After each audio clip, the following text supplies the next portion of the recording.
Mon handicap, si on en parlait, présenté par Marc Boulogne.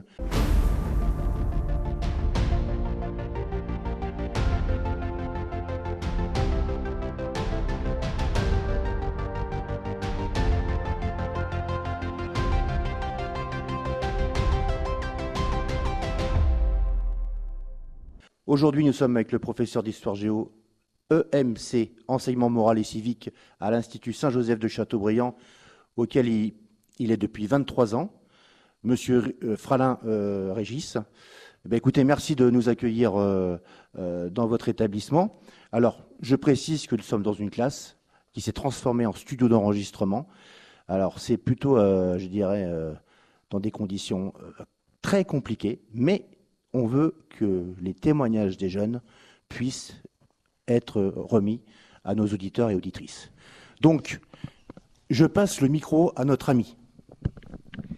Merci. Donc, le projet sur la fraternité, en fait, est né de la rencontre d'un ami, Bruno Rioux, de l'Ordre de Malte France, qui est venu témoigner en classe de 5e B sur les chevaliers de l'Ordre de Malte, à la suite d'un cours d'histoire sur le Moyen-Âge. Alors, il m'avait parlé à cette occasion de son apostolat auprès de personnes en forte précarité dans les rues de Nantes et de l'action qu'il menait, notamment une action de carême auprès des élèves nantais, notamment, donc une action qui s'intitule « Les chevaliers de la générosité ». Donc j'avais été emballé et à ce propos, je me suis dit pourquoi pas pour mes élèves. Et pour revenir un petit peu sur ce projet sur la fraternité, en fait, souvent à l'école, on essaie de développer l'intelligence des élèves, on travaille sur des compétences intellectuelles, mais il faut bien reconnaître, en oubliant parfois de solliciter l'intelligence du cœur, ce qu'on appelle la générosité. Et puis, en tant que professeur principal, je suis souvent sollicité pour résoudre tant bien que mal des différends, on dira aussi des chamailleries entre les élèves, garçons et filles.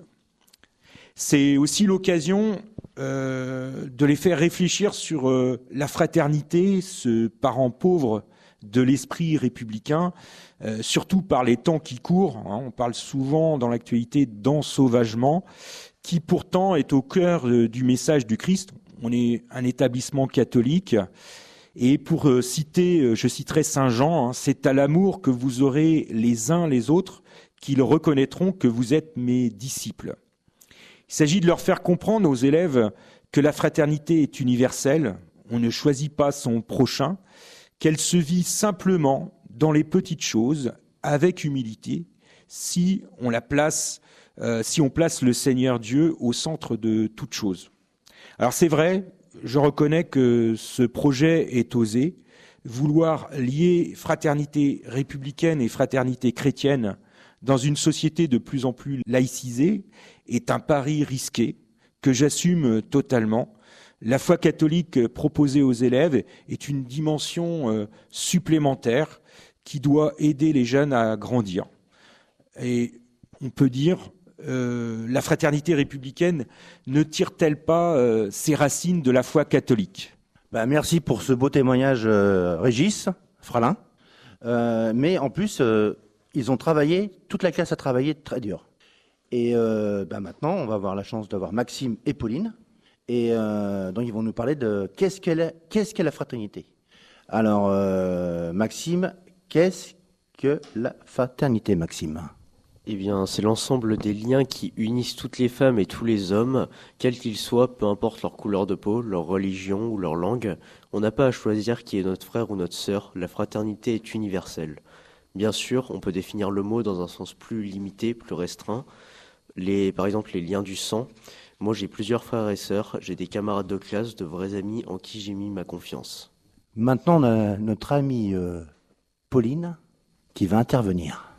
Donc, avec Eléa, on a réalisé une carte mentale sur les mots de la fraternité, son origine étymologique, les synonymes et enfin les mots MAUX qui font obstacle à la fraternité. On a trouvé par exemple les synonymes de sororité. C'est un mot qui est très à la mode, pour que les femmes se sentent beaucoup plus concernées. Mais ce mot de sororité est aussi un obstacle à la fraternité parce qu'elle peut exclure les hommes, donc le genre masculin. Et donc, la fraternité n'est plus universelle, comme on l'a dit précédemment. Un autre mot d'origine grecque, c'est celui d'adelphité, qui a été proposé en 2018 par le Haut Comité à l'égalité entre les hommes et les femmes. Ce Haut Comité voulait même remplacer le mot fraternité dans la devise de la République. Il ne faut pas oublier que ce mot a été employé par l'apôtre Pierre au 1er siècle. Quelle belle intervention, magnifique. Maintenant, on va aller, on se déplace. Ouais. Comment vivre la fraternité en tant qu'élève de 5e? Alors Emmanuel, racontez-nous un petit peu ce que vous avez fait comme travail. La fraternité en tant qu'élève de 5e, c'est apprendre à vivre tous ensemble, malgré nos différences, notre couleur de peau, notre religion. Par exemple, certains dans la classe sont baptisés, d'autres pas. Un autre élève est musulman. Par ailleurs, on n'a pas tous les mêmes opinions. Il faut aussi reconnaître que c'est parfois difficile de vivre la fraternité. Certains se moquent des autres, peuvent les harceler. Il y a aussi des garçons qui parlent mal aux filles, les insultent même. On peut vivre la fraternité au travail, en aidant les autres, ou en ne mettant personne à l'écart lorsqu'on est en EPS. La fraternité, ce n'est pas une sensation ou un sentiment, mais un acte de volonté qui demande parfois des efforts. Au final, tout le monde est gagnant, l'ambiance est bien meilleure. Alors, magnifique ton intervention. C'est très bien. Beau travail. Donc maintenant, on va aller voir Vive la fraternité. C'est un acte de volonté. Les chevaliers de la générosité et les cartes de la fraternité.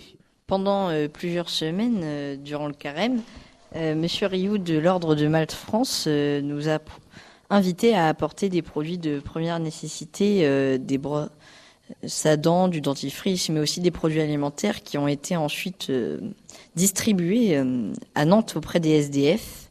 C'était une action solidaire pour agir plutôt que de rester inactif ou rester dans le discours.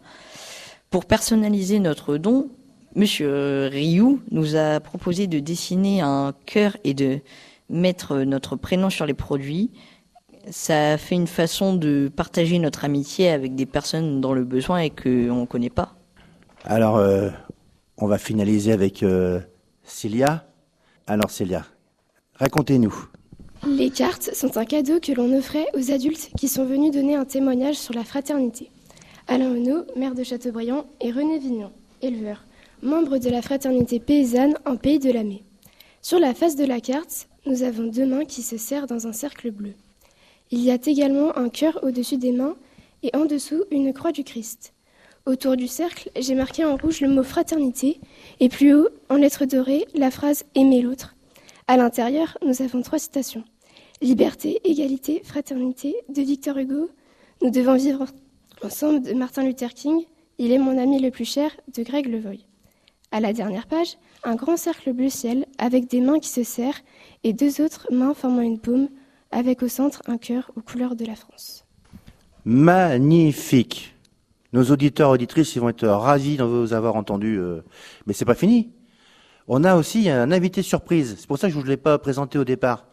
Le docteur Rioux, qui est chevalier de l'Ordre de Malte et qui a travaillé, qui a eu cette belle idée avec son ami Régis Fralin de faire cette... Donc justement, il est intervenu par rapport à ce petit projet, les chevaliers de la générosité. Alors, docteur Rioux, c'est quoi les chevaliers de la générosité?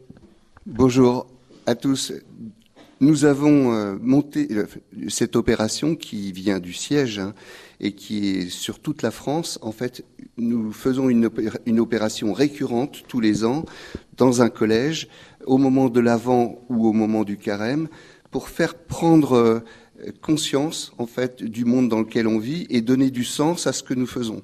Et effectivement, lorsque les élèves du collège Saint-Joseph de Châteaubriand ont collecté des aliments secs, de l'hygiène comme les tubes dentifrice, comme des brosses à dents, comme des rasoirs ou des gâteaux ou ne serait-ce que des chaussettes, ces choses collectées avec des petits signes de fraternité et d'amitié, comme un petit cœur avec le prénom, ont été distribués à toutes les personnes que nous rencontrons dans la rue, et ça a permis de distribuer pendant 1 mois et demi, lors de nos maraudes pédestres ou lors de nos maraudes véhiculées, à toutes les personnes rencontrées. En fait, quand on fait une maraude, on rencontre une trentaine ou une quarantaine de personnes dans la rue, ce qui n'est pas rien, et souvent des personnes en grande précarité. Alors, pour nos auditeurs et auditrices, que tout le monde ne connaît pas l'Ordre de Malte, c'est quoi? Donc en 2 minutes, essayez de nous dire un petit peu, parce que c'est l'occasion. L'Ordre de Malte est une vieille institution caritative catholique, vieille de 1000 ans, avec une particularité, c'est d'être hospitalier. Nous sommes des hospitaliers. Nous nous occupons des pauvres et des malades. En fait, notre devise, c'est Tuitio Fidei et Obsequium Pauperum. Je ne vais pas rentrer dans les détails, mais c'est protéger et vivre la foi catholique tout en s'occupant des pauvres et des malades, ou en s'occupant des pauvres et des malades. Donc à Nantes,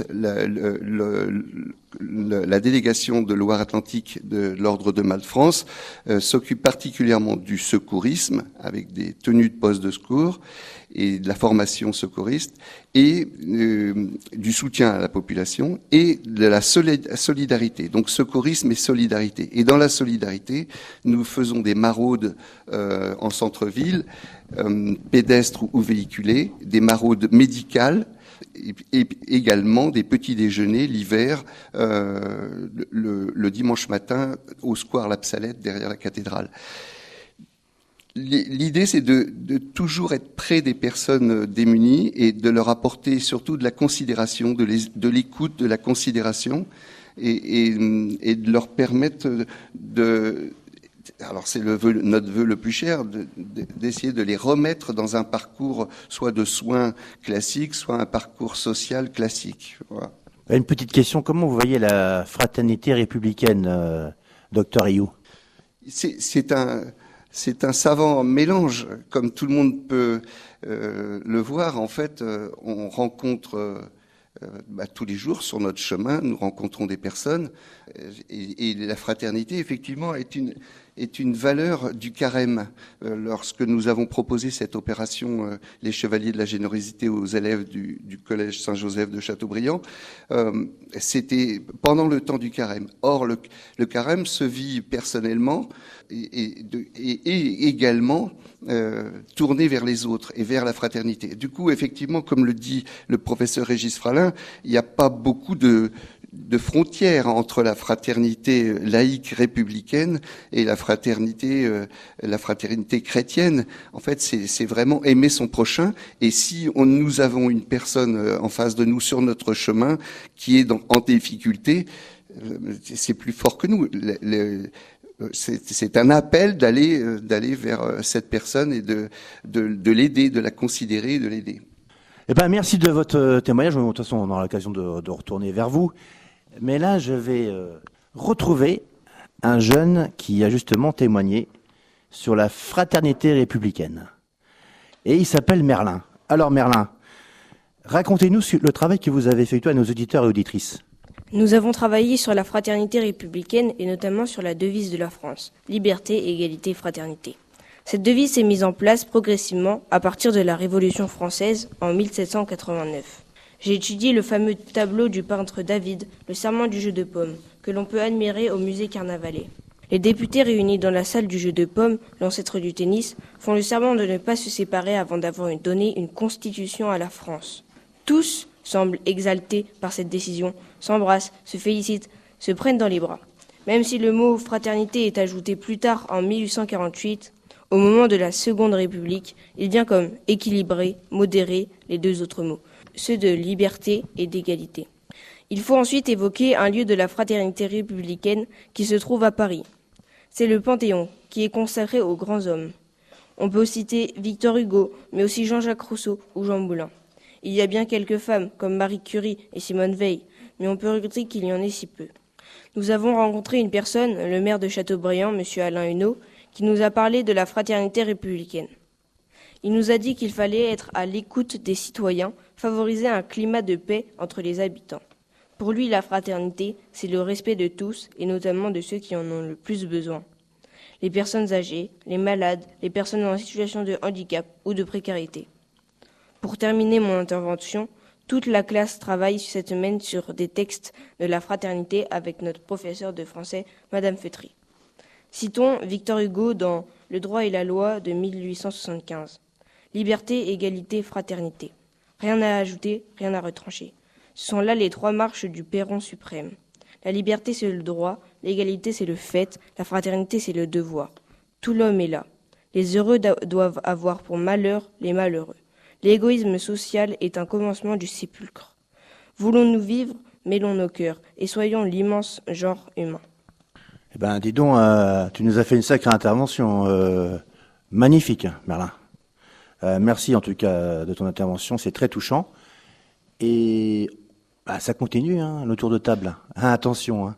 Alors là, je vais me rapprocher de Auguste, notre ami Auguste.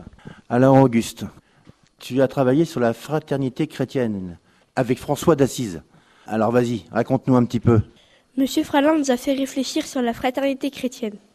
Il nous a proposé d'étudier la figure de François d'Assise, qui est au programme d'histoire géo de 5e, un saint italien du XIIIe siècle. Saint François nous dit de faire ce qui est possible, et sans nous rendre compte, nous aurons fait l'impossible. Et pourtant, il est parti de loin. C'était le fils d'un riche marchand qui ne pensait qu'à s'amuser, jusqu'au jour où il rencontre personnellement le Christ. Il quitte alors tout le luxe, y compris les habits de son père, et épouse Dame Pauvreté. Il vit au début seul, mais il est bientôt rejoint par des frères qui veulent vivre à son exemple. Il recherche le silence dans la nature.